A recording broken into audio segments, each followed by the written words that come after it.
আমি নার্সিংহোমের ওয়েটিং এরিয়াতে নিজের স্বামীর সাথে বসে আছি আর খুব টেনশনে আছি। আমার স্বামী আমার দিকে অদ্ভুত দৃষ্টিতে তাকিয়েছিল। আমি একবার তার দিকে তাকিয়েই তাড়াতাড়ি করে চোখ সরিয়ে নিলাম। আমার এখানে খুব টেনশন হচ্ছে যখন থেকে এটা শুনেছি যে এই নার্সিংহোমে একজন পুরুষ ডাক্তার চিকিৎসা করেন। আমি কিভাবে একজন পুরুষ ডাক্তারের কাছে আমার চিকিৎসা করাবো, এই চিন্তাতেই আমার কপালে বিন্দু বিন্দু ঘাম জমতে শুরু করেছে। না জানি তিনি আমাকে কী ধরনের প্রশ্ন করবেন আর আমি কিভাবে তাকে জবাব দেব। আমি আমার স্বামীকে বলেওছিলাম যে সে যেন আমার চিকিৎসা মহিলা ডক্টরকে দিয়ে করায়, কিন্তু সে বলতে লাগলো যে আমি শুনেছি এই ডাক্তারের হাতে জাদু আছে। সে আজ অবধি যত মহিলার চিকিৎসা করেছে একবারও অসফল হয়নি। কিন্তু আমি খুব অস্বস্তিতে ছিলাম। আমি এই সবই চিন্তা করছিলাম। তখন ওই নার্স ওয়েটিং রুমে এলো আর বলতে লাগলো, মিসেস দাসকে। আমার স্বামী বলতে লাগলো, এই যে আমার স্ত্রী। আমি বিপ্লবের হাত ধরে নিলাম। ও আমার সাথে সাথে দাঁড়িয়ে গেল। কিন্তু নার্স বললেন, ডাক্তারবাবু শুধুমাত্র পেশেন্টের সঙ্গেই কথা বলেন, পেশেন্টের সাথে কারো ভেতরে যাওয়ার অনুমতি নেই। এটা শুনে তো আমি আরও বেশি নার্ভাস হয়ে গেলাম। আমি চাইতাম বিপ্লব আমার সাথে ডাক্তারের কাছে যাক। বিপ্লব আমার হাত থেকে নিজের হাত ছাড়ালো আর আমাকে বোঝাতে লাগলো, যাও ডাক্তারের কাছে সমস্ত কথা খুলে বলবো, ঘাবড়ানোর কোনো দরকার নেই। কিন্তু আমি খুব অস্বস্তিতে ছিলাম। যে কথা আমি একজন মহিলা ডাক্তারকে বলতে পারতাম সেটা আমি কিভাবে পুরুষ ডাক্তারকে বলতাম। আমি তো এটাই বুঝতে পারছিলাম না যে ডাক্তার রূপে কোনো পুরুষের মেয়েদের চিকিৎসা করা ঠিক কিনা। যদিও বড় বড় শহরে এই ব্যাপারটাকে খারাপ মনে করা হয় না, কিন্তু আমি গ্রামের মেয়ে। এখন বিয়ের পরে বিপ্লবের সাথে শহরে থাকতে শুরু করেছি, কিন্তু আমার শৈশব কৈশোর গ্রামেই কেটেছে। আমি খুব সংকুচিত হয়ে সেই নার্সের সাথে ডাক্তারের রুমে গেলাম। ভিতরে ঢুকে ডাক্তারকে দেখে আমি হতভম্ব হয়ে গেলাম, কারণ আমার স্বামী বলেছিলেন যে আজ অবধি এই ডাক্তারের হাতে কোনো কেস ফেল হয়নি। আমার ভাবনায় তো এই ডাক্তার অনেক বেশি বয়স্ক হওয়া উচিত ছিল, কিন্তু ইনি তো পুরো যুবক ডাক্তার। এই মোটামুটি বিপ্লবেরই বয়সী হবে। আমাকে দেখে সামনের চেয়ারে বসার ইশারা করলো। যখন আমি তার সামনে বসলাম তখন সে নার্সকে বলল, তুমি বাইরে গিয়ে বসো, আমাকে পেশেন্টের চেক আপ করতে হবে। যখন নার্স বাইরে যেতে লাগলো তখন ডাক্তার বললেন যে দরজা ভালোভাবে লক করে দিও। এটা শুনে তো আমি আরও টেনশনে পড়ে গেলাম। নার্স বাইরে বেরিয়ে দরজা লক করে দিল। প্রথমে তো ওই ডাক্তার আমার মাথা থেকে পা অবধি খুব গভীরভাবে দেখলো। তারপরে যে প্রশ্ন সে আমাকে করলো সেটা শুনে তো আমি লজ্জায় জড়সড় হয়ে গেলাম। ডাক্তার জিজ্ঞেস করলেন, বিয়ে হওয়া কতদিন হয়েছে? আমি বললাম 6 বছর। এরপর তিনি জিজ্ঞেস করলেন, স্বামীর সঙ্গে সম্পর্ক বানানোর সময় খুশি হও না হও না? আমি বুঝতে পারছিলাম না যে আমি এই প্রশ্নের কী জবাব দেব।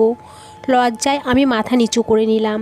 ডাক্তার পরের প্রশ্ন জিজ্ঞেস করলেন, প্রেগনেন্ট হওয়ার জন্য কতদিন থেকে ওষুধ ব্যবহার করছো? আমি বললাম গত 2 বছর থেকে। তখন ডাক্তার জিজ্ঞেস করলেন, এর আগে তুমি কখনো প্রেগনেন্ট হয়েছিলে? আমি বললাম বিয়ের 1 বছর পরে আমি প্রেগনেন্ট হয়েছিলাম, কিন্তু সেই বাচ্চার জন্ম আমি দিতে পারিনি, কেননা সেই বাচ্চা জন্ম নেওয়ার আগেই মারা গেছিল। আমি জেনে বুঝে ডাক্তারের কাছে সত্যিটা লুকালাম। আমি ডাক্তারকে বলতে চাইতাম না যে আমার প্রথম বাচ্চাকে দুনিয়াতে আসার আগেই কিভাবে আমার পেটেই মেরে ফেলা হয়েছিল। আমার কথা শুনে সে বলতে লাগলো, আচ্ছা ঠিক আছে। কিছু সময় পরে ডাক্তার আমাকে বললেন যে সামনে বিছানার উপরে গিয়ে শুয়ে পড়ুন, আমাকে আপনার চেক আপ করতে হবে। ডাক্তারের এই কথাটা শুনে আমার তো হুঁশ উড়ে গেল। আমি বললাম, আমি এভাবে আপনার কাছে আমার চেক আপ করাতে পারবো না। আমার কথা শুনে কিছু সময় ধরে সে আমার দিকে তাকিয়ে রইল। তারপরে হাসতে হাসতে বললেন, কেন, কি হয়েছে? আপনি জানতেন না যে আপনি একজন পুরুষ ডাক্তারের কাছে নিজের চিকিৎসা করাতে এসেছেন? আমার মনে হলো তিনি আমাকে ঠেস দিয়ে কথা বললেন। আমি তাকে বললাম, আপনার এখানে একজন লেডি ডাক্তারও রাখা উচিত ছিল। তিনি বলতে লাগলেন, এখন আপনি আমাকে শেখাবেন যে আমাকে কিভাবে রোগী দেখতে হবে আর কিভাবে না? তিনি আরও বলতে লাগলেন, এখানে আসা সমস্ত মহিলাকেই আমি এইভাবেই চেক আপ করি, তাদের মধ্যে তো কেউ কখনো এভাবে অস্বীকার করেনি। যদি আপনার এতই অসুবিধা থাকে তাহলে আপনার এখানে আসাই উচিত হয়নি। আপনি শুধু শুধু আমার টাইম নষ্ট করছেন। কথা বলতে বলতে ডাক্তার সামনের টেবিলের উপরে রাখা বেল বাজালেন, আর সঙ্গে সঙ্গে সেই নার্স ঘরের ভেতরে এসে গেলেন। ডাক্তার নার্সকে বললেন, এনার স্বামীকে ভেতরে ডাকো। কিছু সময় পরেই বিপ্লব নার্সের সাথে ভিতরে এলো।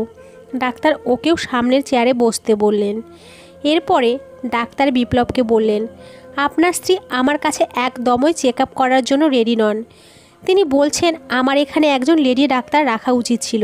দেখুন, আপনারা যদি আমাকে দিয়ে চিকিৎসা নাই করাবেন তাহলে আমার সময় এভাবে নষ্ট করার কী দরকার ছিল। এটা শুনে বিপ্লব রাগী চোখে আমার দিকে তাকালো। ডাক্তার আরও বলতে লাগলেন, আপনি এনাকে নিজের সাথে নিয়ে যেতে পারেন। আগে আপনি আপনার স্ত্রীর কাছে শুনুন যে সে আমাকে দিয়ে চিকিৎসা করাতে চায় নাকি চায় না। যখন সে মন থেকে রাজি হবে তখন আপনি তাকে নিয়ে আসবেন। এটা শুনেই বিপ্লবী রাগী চোখে ওঠার জন্য আমাকে ইশারা করলো। আমি চুপচাপ নিজের মাথা নিচু করে ঘর থেকে বাইরে বেরিয়ে এলাম। ফেরার সময় পুরো রাস্তায় গাড়ি চালাতে চালাতে বিপ্লব আমাকে এই কথাটাই শোনাচ্ছিল যে গত 4 বছর ধরে আমি তোমার অনেক চিকিৎসা করিয়েছি, কিন্তু তুমি প্রেগনেন্ট হতে পারোনি। সমস্ত জায়গা থেকে আমি ভাঙা হৃদয়ে ফিরে এসেছি। এই ডাক্তারের এখানে গ্যারেন্টি দিয়ে চিকিৎসা হয়, আর ইনি কখনোই ভুল প্রমাণ হয়নি। এই কারণে আমি তোমাকে এখানে নিয়ে এসেছিলাম। কিন্তু তোমার তো ঢংই শেষ হয় না। তুমি কি চাইছো? দেখো, যদি তুমি এই রকমই করতে থাকো তাহলে আমি তোমাকে বেশি দিন সহ্য করতে পারবো না। আমি তোমাকে আমার লাইফ থেকে বের করে দেব। আমার যে কোনো উপায়ে নিজের বংশধর চাই। তুমি তো জানো আমার একটা সন্তানের খুব প্রয়োজন, আর এই বছরে আমি নিজের সন্তান চাই। বিপ্লবের কথা শুনে বিরক্তি নিয়ে বিপ্লবের দিকে তাকালাম আর তাকে বললাম, বিপ্লব, বিয়ের কয়েক মাসের মধ্যেই আমি প্রেগনেন্ট হয়েছিলাম, কিন্তু সেই সময় এটা নিয়ে তুমি আমার উপর কী ধরনের অত্যাচার করেছিলে সেটা তোমার মনে আছে? তুমি কেন আমার অ্যাবর্শন করিয়েছিলে? সমস্ত সমস্যা সেখান থেকেই শুরু হয়েছে। যদি আমি বাচ্চার জন্ম দিতে না পারি তাতেও তোমারই দোষ, আমার না। আর তুমি এখন আবার চাইছো যে আমি আমার চিকিৎসা একজন পুরুষ ডাক্তারের কাছে করাই। আমি তো বিপ্লবকে পরিষ্কার বলে দিলাম যে এরকম চিকিৎসা আমি কোনো পুরুষ ডাক্তারকে দিয়ে কোনো মতেই করাবো না। আমার কথা শুনে বিপ্লবের গাড়ির স্পিড খুব বাড়িয়ে দিল। আমি জানি বিপ্লব রাগের জন্য এসব করছে, তাই আমি চুপ হয়ে থাকলাম আর জানলা দিয়ে বাইরে দৃশ্য দেখতে লাগলাম। আমার খুব ভয় করছিল, কেননা ও খুব জোরে গাড়ি চালাচ্ছিল। কিন্তু আমি যদি ওকে বলতাম যে আমার ভয় করছে, গাড়ির স্পিড স্লো করো, তাহলে ও আরও বেশি স্পিড বাড়িয়ে দিত। ও এরকমই ছিল। এই 6 বছরে আমি ওকে ভালোভাবেই জেনে গেছি। ওর কোনো কথাতে আমি না করলে বিপ্লব এভাবেই রেগে যেত, আর রেগে গেলে ও পুরো পাগল হয়ে যেত। আর বিপ্লবের রাগ সহ্য করতে আমি বাধ্য ছিলাম, কেননা এছাড়া আমার কাছে দ্বিতীয় কোনো রাস্তা ছিল না। আমি একটা খুবই গরিব পরিবারের মেয়ে। এমনিতে তো আমি আমার মা বাবার একমাত্রই সন্তান ছিলাম, কিন্তু একমাত্র সন্তান বাবা মায়ের কাছে যে ভালোবাসা পায় সেটা আমি কখনোই পাইনি। সন্তান ভালোবাসা তখনই পায় যখন বাড়িতে সুখ শান্তি থাকে, কিন্তু আমার বাড়িতে তো আমি সব সময় অভাবই দেখেছি। আমার ছোট অবস্থাতেই বাবার অ্যাক্সিডেন্ট হয়, আর এই অ্যাক্সিডেন্টে তার 2 পা বাদ পড়ে যায়। তখন থেকেই আমার মাকে অন্যের বাড়িতে কাজ করতে হয়, না হলে আমাদের বাড়িতে চুলা অবধি জ্বলতো না। বাবার মধ্যে বেঁচে থাকার ইচ্ছাই শেষ হয়ে গেছিল। সে সারাদিন বিছানার উপরেই বসে থাকতো। যখন আমি 12 বছরের হলাম তখন বাবা এই দুনিয়াকে বিদায় জানিয়ে চলে গেল। আমার মা অনেক কষ্টে ইনকাম করে আমাকে পালছিলেন। 6-এ পড়ার পরে আমি পড়াশোনা ছেড়ে দিয়েছিলাম। পড়াশোনায় আমার কোনো আগ্রহই ছিল না, যদিও আমার মা আমাকে পড়ানোর জন্য সব রকম চেষ্টা করেছিলেন, কিন্তু আমার মন পড়াশোনাতে একদমই লাগতো না। বাড়ি নিজেদেরই ছিল, এই কারণে খুব বেশি সমস্যা ছিল না। তাই মা যে কোনো উপায়ে আমাকে পড়াতে চাইতো। মা বলতো, পড়াশোনা ছাড়া জীবনে কিছুই নেই। আমার জীবন তো যেমন তেমনভাবে কেটে গেল, কিন্তু আমি তোকে একটা সুন্দর জীবন দিতে চাই। পড়াশোনা করলে তবেই নিজের পায়ের উপরে দাঁড়াতে পারবি, তোকে কারো উপরে নির্ভরশীল থাকতে হবে না। কিন্তু আমি কখনোই পড়াশোনায় মন দিতে পারিনি। মায়ের কাজে যাওয়ার সাথে সাথে আমিও নিজের বান্ধবীদের সাথে ঘুরতে বেরিয়ে যেতাম। এখন মাও আমাকে পড়াশোনা নিয়ে বিরক্ত করা বন্ধ করে দিয়েছে, কেননা তিনিও বুঝে গেছিলেন যে আমি কোনোভাবেই পড়াশোনা করব না। এখন সময় এভাবেই কাটতে লাগলো। যখন আমার বয়স 19 বছর হলো তখন মায়ের একজন বান্ধবী ছিল যে বিয়ের পরে শহরে থাকতো। মায়ের বান্ধবীর বাবার বাড়ি আমাদের ওই গ্রামেই ছিল। একবার যখন সে বাবার বাড়িতে এলো তখন মায়ের সঙ্গে দেখা করতে আসে আর নিজের একমাত্র ছেলে বিপ্লবের জন্য আমাকে পছন্দ করে যায়। যদিও আমার মা তাকে বলে দিয়েছিলেন যে আমাদের কাছে দেওয়ার মতো কিছুই নেই, কিন্তু আমাকে মায়ের বান্ধবীর খুবই পছন্দ হয়, তাই তিনি কিছু ছাড়াই আমাকে তার বাড়ির বউ করে নিয়ে যেতে চাইলেন। কিছুদিন পরে মায়ের শরীর অসুস্থ থাকতে শুরু করলে তিনি নিজের ছেলে বিপ্লবের সাথে আমার বিয়ে দিয়ে দেন। আমার আর বিপ্লবের বিয়ে 5 মাস পরে আমার মা এই দুনিয়া থেকে চলে যান। আমি চিন্তায় দুনিয়া থেকে একেবারে চমকে বেরিয়ে এলাম, কেননা গাড়ি বাড়ির সামনে জোরে ব্রেক কষে থেমেছিল। আমার মাথা সামনের বোর্ডে ধাক্কা লাগতে লাগতে বেঁচে গেল। আমার বেরোনোর আগেই বিপ্লব গাড়ি থেকে বের হয়ে গাড়ির দরজা খুব জোরে বন্ধ করে। বাড়ির দরজার তালা খুলতে লাগলো। এটা দেখে আমি বুঝে গেলাম যে আজকে আবার আমার উপরে ঝড় আসতে চলেছে। আমার তো একে মেন্টাল পেশেন্ট বলেই মনে হতো। যখন থেকে আমার বিয়ে হয়েছে তখন থেকে আমি জীবনে কোনো সুখই পাইনি। আমি একটা জিনিস বুঝতেই পারতাম না যে কখন কোন কথাটা এই মানুষটার মেজাজের বিপরীতে হয়ে যাবে আর এ আমার জীবন নরক বানিয়ে দেবে। যখন আমি ঘরের ভেতরে ঢুকলাম তখন সে আমার হাত শক্ত করে ধরে টানতে টানতে ঘরের ভেতরে নিয়ে গেল। ঘরের মধ্যে ঢুকেই বলতে লাগলো, খুব তার কাছে চেক আপ করাবি না। যেভাবে বিপ্লব কথাটা বলছিল তাতে আমি জানতাম যে যদি আমি ওর কথায় না বলি তাহলে ও আমার মুখের উপরে থাপ্পড়ের পর থাপ্পড় মারতে থাকবে। ও এরকমই ছিল, জেদি বদরাগী। রেগে গেলে ওর কাণ্ডজ্ঞান থাকতো না। এই কারণে আমি নিজের মুখ বন্ধ রাখলাম, কিছুই বললাম না। পরের দিন ও আমাকে আবারও সেই ডাক্তারের কাছে নিয়ে গেল। যখন আমি ডাক্তারের ঘরের মধ্যে গেলাম তখন তিনি আমাকে দেখে অদ্ভুতভাবে হাসতে লাগলেন। তারপরে আমাকে বিছানায় শুয়ে পড়তে বললেন। আমি চুপচাপ বিছানায় শুয়ে পড়লাম। তারপরে তিনি দরজা বন্ধ করে ঘরের লাইট বন্ধ করে দিলেন। ডাক্তারকে ঘরের লাইট বন্ধ করতে দেখে আমার তো হুঁশ উড়ে গেল। আমি ভাবতে লাগলাম, কি এমন চেক আপ যেটা লাইট বন্ধ করে আমার সাথে করবে? আমি তাকে বললাম, আপনি লাইট কেন বন্ধ করলেন? তখন তিনি বলতে লাগলেন, আমার চিকিৎসা এভাবেই হয়। ঘরের মধ্যে হালকা একটা আলো ছিল যেটা হয়তো জানালা দিয়ে আসছিল। আমার হৃদয় খুব জোরে জোরে ধুকধুক করছিল। আমার হৃদয়ের গতি খুব বেড়ে গেছিল। হঠাৎ সে আমার খুব কাছে চলে এলো আর তারপর আমার সাথে। যখন আমার বিয়ে বিপ্লবের সাথে হয় তখন তারা দুজন মা ছেলেই এই বাড়িতে থাকতো। বিপ্লবের না কোনো ভাই না কোনো বোন ছিল, ওর বাবাও জীবিত ছিল না। আমার শাশুড়ি খুব ভালো ছিলেন, কিন্তু বিপ্লবের ব্যবহার আমার সাথে এরকমই ছিল। ও আমার প্রতি কখনো আগুন তো কখনো জল। ওর মেজাজ দেখে আমি টেনশনে পড়ে গেছিলাম। কখনো কখনো আমার বড় থেকে বড় কথাও ধর্তব্যর মধ্যে নিত না। আবার কখনো কখনো সামান্য একটু কথাতেই লড়াই ঝগড়া করতে শুরু করে দিত। যতদিন আমার শাশুড়ি জীবিত ছিলেন তিনি আমার হয়ে বিপ্লবের সাথে লড়তেন। তিনি বিপ্লবকে বলতেন, কেন তুই এই বেচারির পিছনে পড়ে থাকিস? ও তো তোর ভয়ে কোনো কথাই বলতে পারে না। নিজেকে একটু বদলা। এখন তুই বিবাহিত। সব সময় রাগ আর ঝগড়া ভালো জিনিস না। সবে বিয়ের 1 মাস পার হয়েছিল আর এই 1 মাসের মধ্যেই আমি বিপ্লবের উপরে বিরক্ত হয়ে গেছিলাম। এই 1 মাসের মধ্যে আমি অনেকবার বিরতি করতে করতে কান্না করে বিপ্লবকে মানিয়ে নিতাম।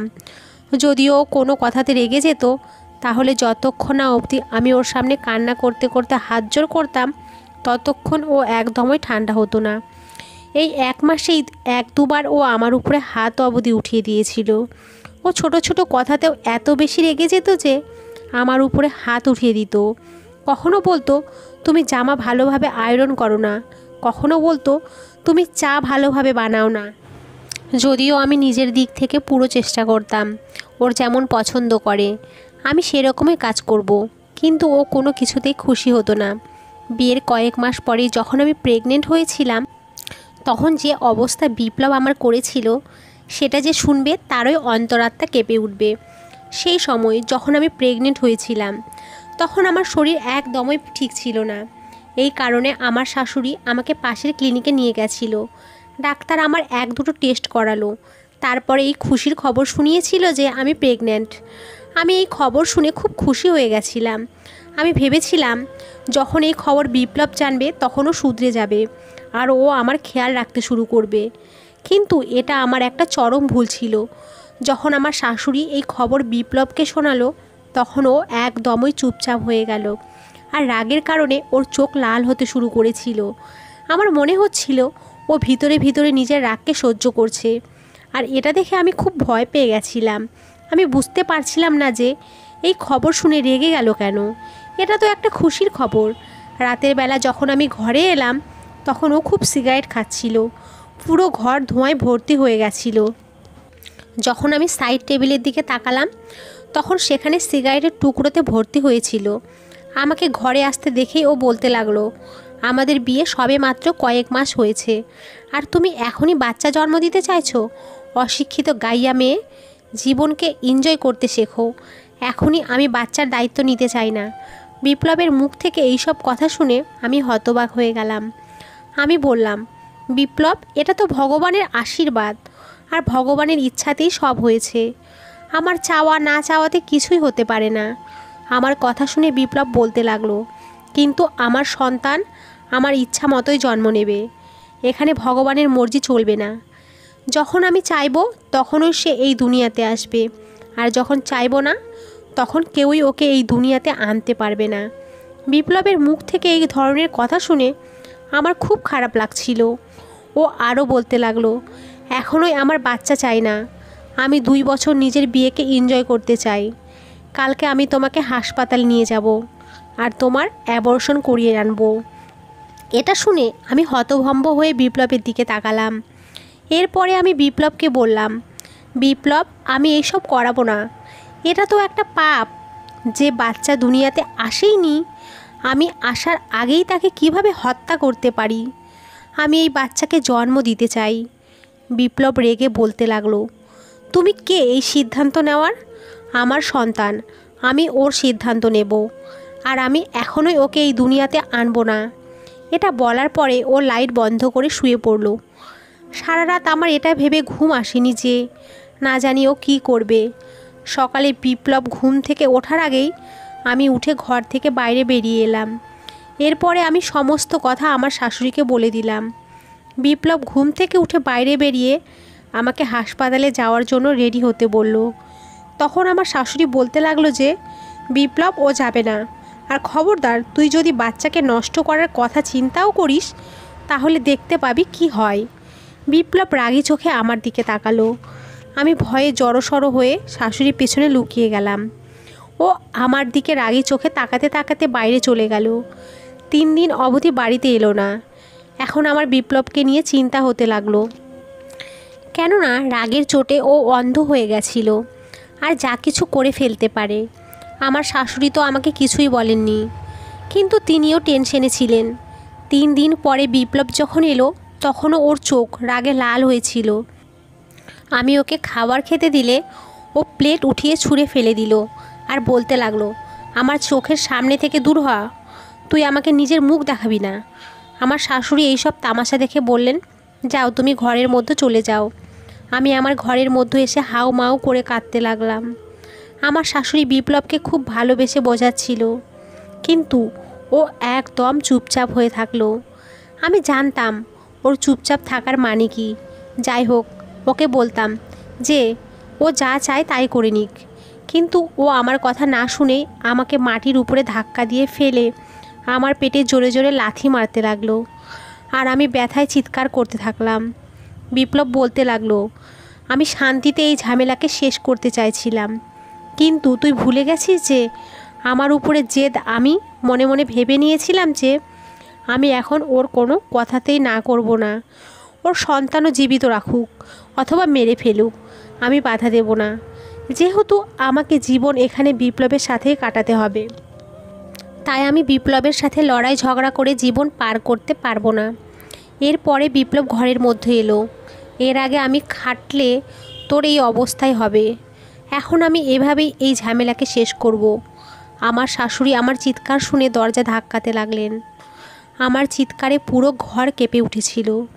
আমার চিৎকার শুনে শাশুড়ি কান্না করতে করতে দরজা ধাক্কাতে লাগলেন আর বিপ্লবের কাছে প্রার্থনা করছিলেন যে, বিপ্লব, প্লিজ দরজা খুলে দে, এই অত্যাচার করিস না।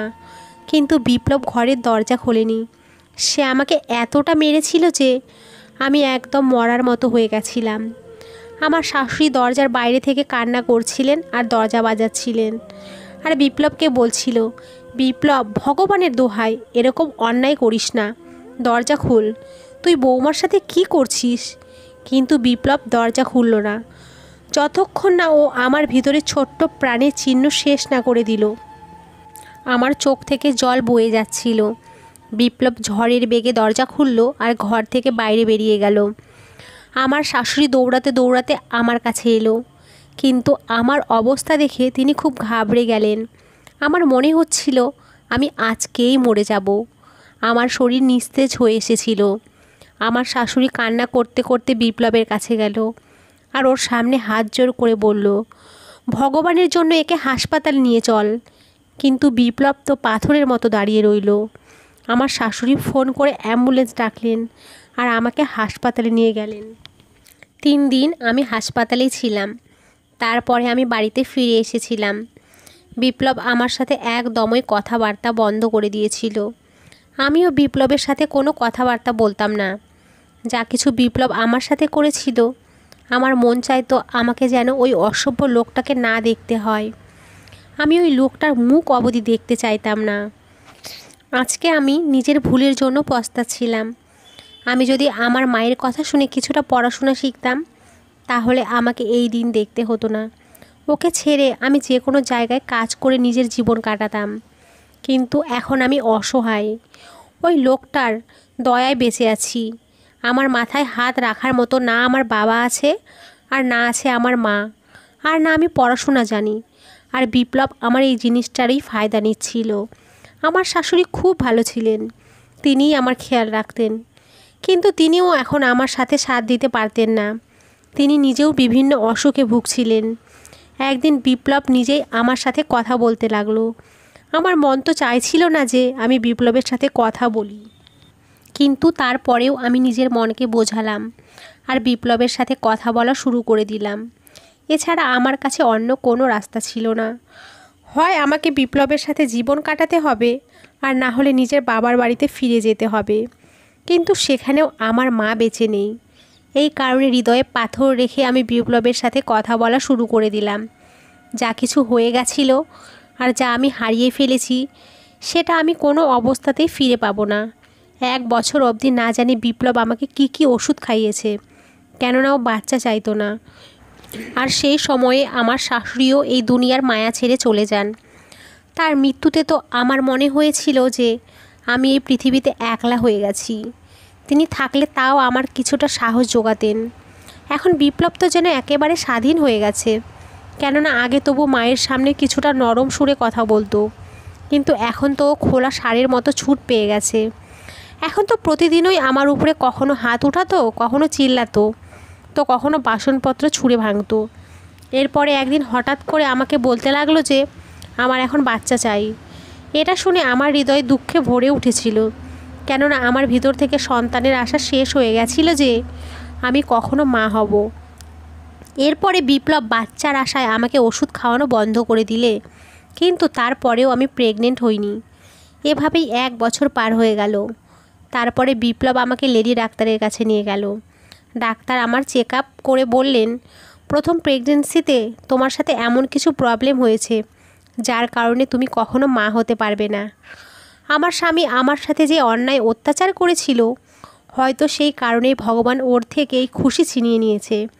কিছুদিন পরে এই রহস্যটা জানতে পারলাম যে কেন বিপ্লবের সন্তান চাই। আসলে আমার শাশুড়ি নিজের সমস্ত সম্পত্তি বিপ্লবকে না দিয়ে নিজের নাতি নাতনির নামে উইল করে গেছেন। এই কারণে বিপ্লবের যে সন্তান হবে সেই সমস্ত সম্পত্তির মালিক হবে। যতক্ষণ অবধি বিপ্লবের কোনো সন্তান না হবে, ততক্ষণ সমস্ত সম্পত্তি সরকারের দায়িত্বে থাকবে, আর বিপ্লবকে শুধু একটা নির্দিষ্ট পরিমাণ খরচা দেওয়া হবে। এই কথাটাও ও একদিন রাগের চোটে আমার সাথে ঝগড়া করতে করতে বিপ্লব বলে ফেলল। আর আমি বুঝে গেলাম যে ওর আসলে সন্তানের কোনো ইচ্ছা নেই। ওর তো শুধুমাত্র সম্পত্তি চাই, যেটা ওর মা ওর ভবিষ্যৎ সন্তানের নামে করে দিয়ে গেছেন। এরপরে যখন বিপ্লব এই ডাক্তারের ব্যাপারে জানতে পারে, তখন আমাকে এখানে নিয়ে আসে। ডাক্তারের ঘর অন্ধকার করে আমার কাছে এলেন, আর তিনি আমাকে একটা ইঞ্জেকশন দিলেন, যার ফলে কিছুক্ষণের মধ্যেই আমি অজ্ঞান হয়ে গেলাম। আমি জানি না যে কতদিন থেকে আমি অজ্ঞান হয়ে আছি, কিন্তু যখন আমার জ্ঞান ফিরল তখন দেখলাম আমি সেই নার্সিংহোমের প্রাইভেট রুমে আছি। আমার হাতে স্যালাইন লাগানো ছিল আর আমার শরীর খুব দুর্বল অনুভব হচ্ছিল। আমি কিছুই মনে করতে পারছিলাম না। কিছু সময় পরেই সেই ডাক্তার ঘরের মধ্যে এসে ফোনে কারোর সাথে কথা বলতে শুরু করলেন। তিনি বলছিলেন যে হ্যাঁ, সব কাজ ঠিকভাবে হয়ে গেছে আর আপনার স্ত্রীও প্রেগনেন্ট হয়ে গেছে। সে 9 মাস পরে একটা বাচ্চার জন্ম দেবে। এটা শুনে তো আমার মাথা ঘুরতে লাগলো। আমি এই হাসপাতালে কতদিন থেকে অজ্ঞান হয়ে আছি, আর আমার সাথে আসলে কি হয়েছে? আমার তো কিছুই মনে আসছিল না যে আমার সাথে কি হয়েছে। একের পর এক আমার মাথায় প্রশ্ন ঘুরতে লাগলো। সেই ডাক্তার আমাকে সজাগ অবস্থায় দেখে হাসতে লাগলেন আর বললেন, আপনার কেমন অনুভব হচ্ছে? ঠিক আছেন তো আপনি? আমি তার দিকে রাগী চোখে তাকিয়ে বললাম, এখনই আপনি কারো ব্যাপারে কথা বলছিলেন? কে প্রেগনেন্ট হয়ে গেছে? ডাক্তার আমার কথা শুনে হাসতে হাসতে বলতে লাগলেন, আমি আপনারই চিকিৎসা করছিলাম। আপনার স্বামীর অনুমতিতে আপনার চিকিৎসা করেছি। আমি বললাম, আমি কতদিন থেকে অজ্ঞান আছি? কি করা হয়েছে আমার সাথে? লেডি ডাক্তার তো বলে দিয়েছিলেন যে আমি কখনোই মা হতে পারবো না। সে ডাক্তার বললেন, আপনি শুধুমাত্র 3 দিন থেকে অজ্ঞান হয়ে আছেন। আমরা আপনার অপারেশন করে টেস্ট টিউব বেবি প্ল্যান করেছি। আপনার স্বামী সন্তান চাইছিলেন আর সেটা ন্যাচারালভাবে হওয়া সম্ভব ছিল না। এই কারণে এইসব করতে হয়েছে, আর সেটাই হয়েছে যেটা আপনার স্বামী চাইছিলেন। এটা শুনে আমার চোখ থেকে জল ঝরতে লাগলো। আমার বিপ্লবের থেকে ঘৃণা অনুভব হচ্ছিল। ও নিজের মর্জি চালানোর জন্য কতটা নিচে অবধি নামতে পারে সেটা আমি আন্দাজও করতে পারিনি। কিন্তু এরপরে যা কিছু হলো তাতে আমি হতবাক হয়ে গেলাম। 9 মাস পরে আমি একটা ছেলের জন্ম দিলাম। যেদিন আমার ছেলের জন্ম হলো সেদিন বিপ্লব নিজের অফিসে ছিল। যখন ফোনে ডাক্তার ওকে এই খবর শোনালো তখন ও খুব জোরে গাড়ি চালিয়ে নার্সিংহোমে আসছিল। তখনই হঠাৎ রাস্তায় ওর গাড়ির অ্যাক্সিডেন্ট হয়। বাচ্চাকে 1 মিনিটের জন্য দেখা ওর কপালে ছিল না। অ্যাক্সিডেন্টে সেখানেই ওর মৃত্যু হয়। ওর মৃত্যুতে আমার কোনো আফসোস ছিল না। বিপ্লব যে ধরনের কথা বলতো, মানে ও নিজেকে ভগবানের থেকে উপরে মনে করতো, আর ভগবান এই ধরনের মানুষদের একদমই পছন্দ করেন না। কেননা জীবন আর মৃত্যুর উপরে শুধুমাত্র ভগবানের হাত আছে। কিন্তু বিপ্লব বলছিল যে ও যখন চাইবে নিজের বাচ্চাকে এই দুনিয়াতে আনবে, আর যখন চাইবে ওকে মারতেও পারবে। কিন্তু ও এটা জানতো না যে মানুষের থেকেও যে বড় তিনি একমাত্র ভগবান। তার মর্জি বিনা একটা গাছের পাতাও নড়তে পারে না। আমি আমার ছেলেকে শক্ত করে বুকে জড়িয়ে নিলাম। বিপ্লবের বডি বাড়িতে নিয়ে আসা হলো। এরপরে ওর দেহ সংস্কার করে দেওয়া হয়, কিন্তু আমার চোখ থেকে এক ফোঁটাও জল বেরোয়নি। সবাই ভাবছিল যে আমি বিপ্লবের মৃত্যুর দুঃখে পাথর হয়ে গেছি, এই কারণে আমার চোখ থেকে জল বের হচ্ছে না। কিন্তু আমি কোনো দুঃখ পাইনি। বিপ্লবের যাওয়াতে আমার কোনো দুঃখ ছিল না। বিপ্লবের চলে যাওয়ার পরে জীবন আবার ধীরে ধীরে নর্মাল হতে লাগলো। আমি আমার সমস্ত ধ্যান ছেলের লালন পালন করতে লাগিয়ে দিয়েছি। আমার শাশুড়ি মরার আগে সমস্ত সম্পত্তি নিজের নাতি নাতনির নামে করে রেখেছিলেন, আর এখন আইন মোতাবেক সেটা আমার কাছে এসে গেল। আর এটা এত সম্পত্তি ছিল যে আমি সারা জীবন ঘরে বসে খেলেও আমার জীবন আরামসে কেটে যাবে। আমি আমার ছেলেকে মানুষের মতো মানুষ করায় আমার জীবনের উদ্দেশ্য বানিয়ে নিয়েছি। বন্ধুরা, এই গল্পটা আপনাদের কেমন লেগেছে কমেন্ট করে অবশ্যই জানাবেন। গল্পটি ভালো লাগলে আমাদের পাশে থাকবেন। নমস্কার সবাইকে, ভালো থাকবেন। অনেক ধন্যবাদ।